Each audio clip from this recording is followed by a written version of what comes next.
Buenas tardes, un cordial saludo a todos los estudiantes del grado 10º. Es un placer poder encontrarnos nuevamente por este medio para compartir un tema nuevo de química. En el caso del tema que vamos a ver hoy, lleva por nombre nomenclatura inorgánica. Por supuesto, vamos a comenzar todo lo relacionado con la nomenclatura de los compuestos inorgánicos, pero el día de hoy vamos a ver como los fundamentos básicos de lo que es la nomenclatura. Y la próxima clase comenzaremos entonces con los compuestos inorgánicos. Recordemos que los compuestos inorgánicos están formados por la mayoría de las veces por metales, no metales, diferentes combinaciones, a diferencia de los compuestos orgánicos cuyo principal componente o cuyo principal elemento es el carbono. Vamos a comenzar explicando cómo ha ido evolucionando los símbolos y las fórmulas químicas a través de la historia. Hace muchos años se usaban otros símbolos químicos para representar los elementos y los compuestos que hasta ese momento se habían conocido. Muchos de estos símbolos y fórmulas representaban cuerpos celestes, pues los primeros químicos pensaban que las sustancias materiales estaban íntimamente relacionadas con el cosmos. Dalton, aquí lo vemos, estos son los que están aquí a mano derecha, así era el símbolo de esos elementos que están allí, el agua, el aire, el fuego, allí podemos ver el óxido de hierro. Esos eran los símbolos que se manejaban en ese entonces para esos elementos. Como lo dice la lectura, ellos creían que todos estos elementos estaban relacionados con el cosmos y entonces colocaban ese tipo de imágenes. Luego Dalton, que fue el primero en utilizar un sistema de signos desprovisto de misticismo, o sea, que no tenía nada que ver con las creencias, ni con el cosmos, ni con dioses, ni nada de eso, sino que era un sistema que él mismo creó para los diferentes elementos y con base a estos establecer también el símbolo de algunos compuestos o la fórmula química de algunos compuestos. Recordemos entonces que los elementos son todos aquellos que están en la tabla periódica, que están conformados por átomos, y los compuestos entonces serían cuando ya se unen dos o más elementos. Los símbolos modernos que conocemos en la actualidad se deben a Berzelius. Allí vemos al señor Berzelius, quien propuso utilizar, en vez de signos arbitrarios, o sea, arbitrarios porque aquellos, tanto los de Dalton como los de los primeros químicos, los alquimistas, ellos simplemente decidieron colocar esos símbolos. Pero Berzelius decidió entonces no asignar signos arbitrarios, sino que el símbolo estuviera formado por las iniciales del nombre en latín.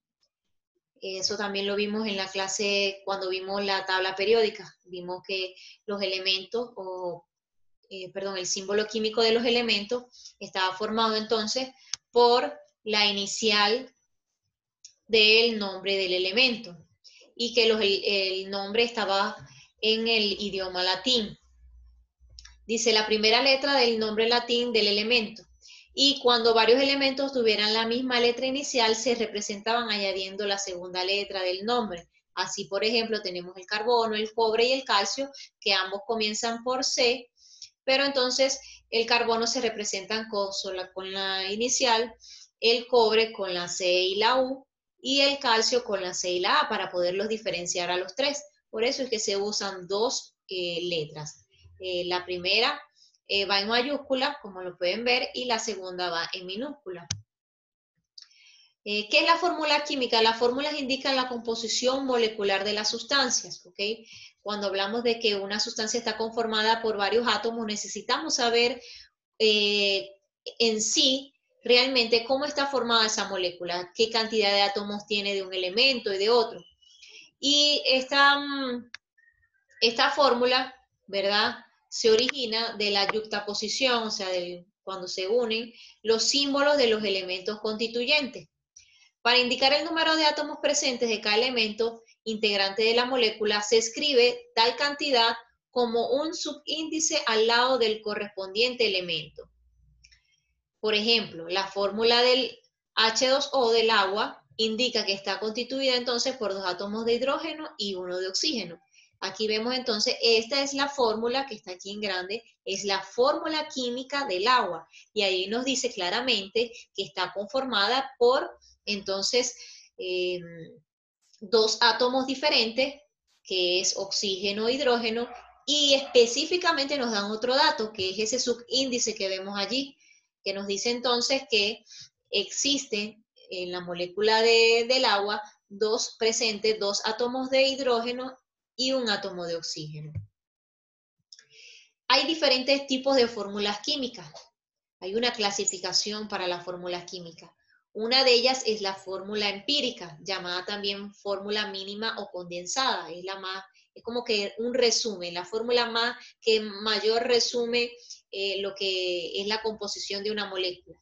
Indica la relación proporcional entre el número de átomos de cada elemento presentes en la molécula sin que esta relación señale exactamente la cantidad de átomos. O sea, aquí la fórmula empírica de la glucosa podemos ver que está formada por carbono, hidrógeno y oxígeno, pero no nos dice exactamente por qué cantidad de carbono, a pesar de que allí vemos el 2, pero no es la fórmula completa, sino es una fórmula muy resumida, muy reducida. Simplemente nos dice que por cada átomo de carbono hay 2 átomos de hidrógeno y 1 átomo de oxígeno, pero eso lo vamos a ver más adelante, como es la fórmula completa de la glucosa.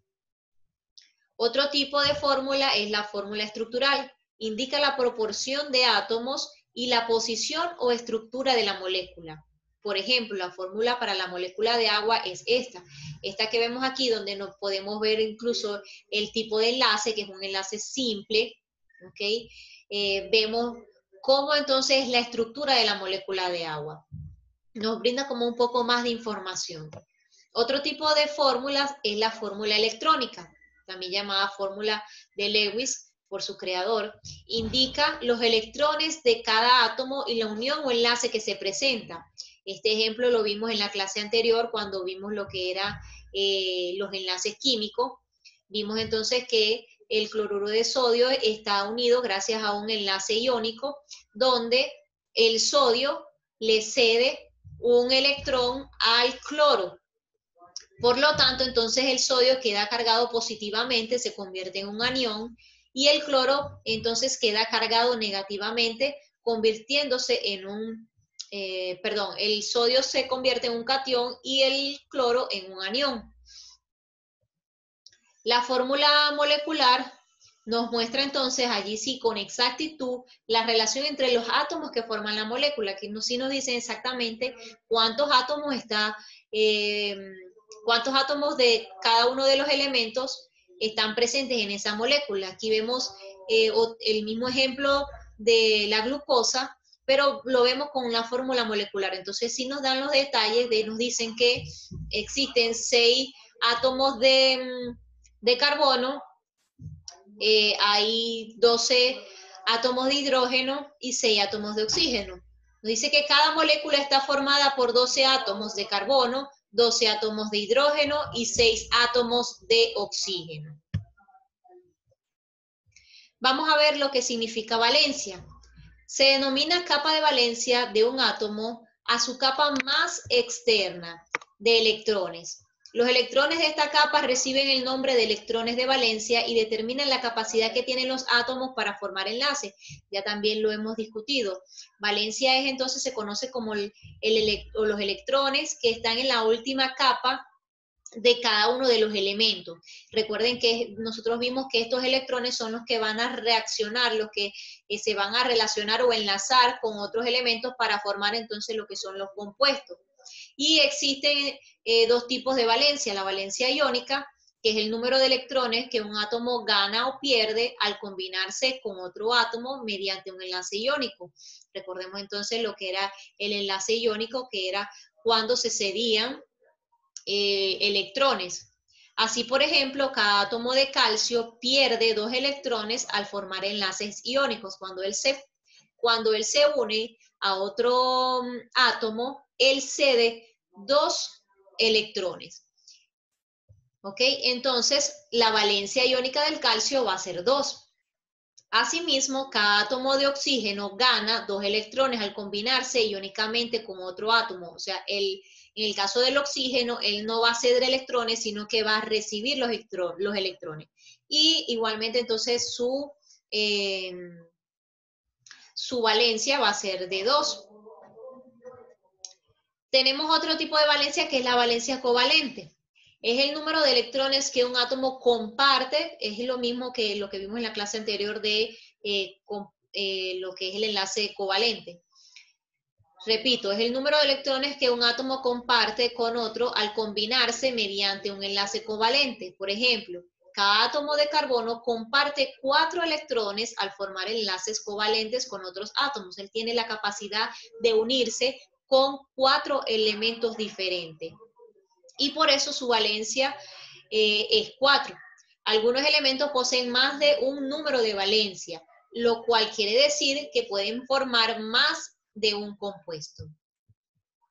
Otro concepto importante que tenemos que tener claro antes de pasar al tema de la nomenclatura como tal, de la nomenclatura inorgánica, es el número de oxidación. Se conoce como número de oxidación de un elemento a la carga que posee un átomo de dicho elemento cuando se encuentra en forma de ión. Recordemos que el ión es cuando se carga, cuando pierde o cuando gana electrones. Eso lo vimos también en las clases anteriores. Los números de oxidación pueden ser positivos o negativos según la tendencia del átomo a perder o ganar electrones, también lo vimos. Si gana electrones, va a quedar entonces cargado negativamente. ¿Por qué? Porque recordemos que los electrones tienen carga negativa y si queda con exceso de electrones, entonces va a haber, su carga va a ser negativa y se va a convertir en un anión. Si por el contrario pierde electrones, entonces quiere decir que va a tener un mayor número de protones y va a quedar cargado entonces positivamente y se llama catión. Los elementos metálicos siempre tienen número de oxidación positivos. ¿Qué quiere decir eso? Que ellos ceden electrones, mientras que los elementos no metálicos pueden tener los positivos o negativos. Similar a lo que ocurre con la valencia, un mismo átomo puede tener uno o varios números de oxidación para formar los compuestos. ¿Okay? Otro punto muy importante es la función química o grupo funcional. Se llama función química a un conjunto de compuestos o sustancias con características y comportamientos comunes. Las funciones químicas se describen a través de la identificación de grupos funcionales que las identifican. ¿Qué es un grupo funcional? Es un átomo o grupo de átomos que le confieren a los compuestos pertenecientes a una función química sus propiedades principales, ¿ok? Aquí vamos a ver, como lo dice la definición, un grupo funcional es un átomo o conjunto de átomos que le va a dar al compuesto unas características fundamentales, unas características propias de ese compuesto que tenga ese grupo funcional. En la química inorgánica, las funciones más importantes son el óxido, ácido, base y sal. ¿Ok? Los óxidos, los ácidos, las bases y las sales son las funciones químicas más importantes de la química inorgánica, que son las que vamos a empezar a ver a partir de la próxima clase. Vamos a comenzar, por supuesto, con lo que son los óxidos y que a su vez los óxidos tienen una clasificación que lo vamos a ver entonces a profundizar la próxima clase. Por ejemplo, aquí les voy a dar un ejemplo de lo que es un grupo funcional o una función química. La función ácido se reconoce porque en su estructura está presente el grupo funcional hidrógeno positivo, o sea, un anión. Y la función hidróxido se caracteriza por la presencia del grupo funcional OH negativo, o sea, hidroxilo. Así la fórmula del ácido clorhídrico, que es un compuesto inorgánico, como su mismo nombre lo dice, es un ácido, es HCl, o sea que está formado por hidrógeno y por cloro. Y la del hidróxido de sodio, que es una base, está formada por, entonces, el sodio y el OH, que nos acabo de decir que es el grupo funcional que va a representar entonces a los hidróxidos. ¿Qué son los hidróxidos? Los vamos a ver la próxima clase, así que los invito a que, bueno, que traten de entender bien estas definiciones, tenerlas claras para que pasemos entonces la siguiente clase a ver lo que son estas funciones químicas orgánicas. En el grado 10 se ven las funciones químicas inorgánicas y en el grado 11 las funciones químicas orgánicas, ¿ok? En donde está presente, la mayoría de los compuestos tienen en su composición el carbono, por eso se diferencian de los inorgánicos, y eso es básicamente el programa de la química, la diferencia entre el programa de la química de 10 y de 11. En una se maneja los compuestos inorgánicos y en la de 11 los compuestos orgánicos. Bueno, deseo que estén muy bien, seguimos a la orden y espero que les haya gustado el tema. Cualquier inquietud, cualquier duda, no duden en comunicarse conmigo. Que Dios les bendiga.